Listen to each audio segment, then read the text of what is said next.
વાંકાનેર તાલુકાના રાજાવડલા ગામમાં સુપ્રીમ કોર્ટમાં મેરડીમાં ભગા બાપાની માં મેરડીમાં છે. ચાલો દોસ્તો, તો આજે આપણે જોઈએ માં મેરડીમાંનું મંદિર. જુઓ, અહીંયા લાખોની હજારોની સંખ્યામાં ભક્તો આવે છે. શ્રીફળ, નારિયેળ, દીવા, ધૂપ કરીએ છે, તાવા ચડાવે છે.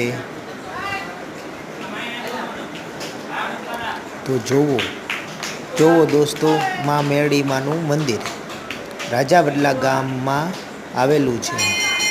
તે હજારોની સંખ્યામાં ભક્તો આવે છે મેરડીમાંના દર્શન કરવા. રાજાવડલા ગામમાં મેરડીમાંનું મંદિર છે.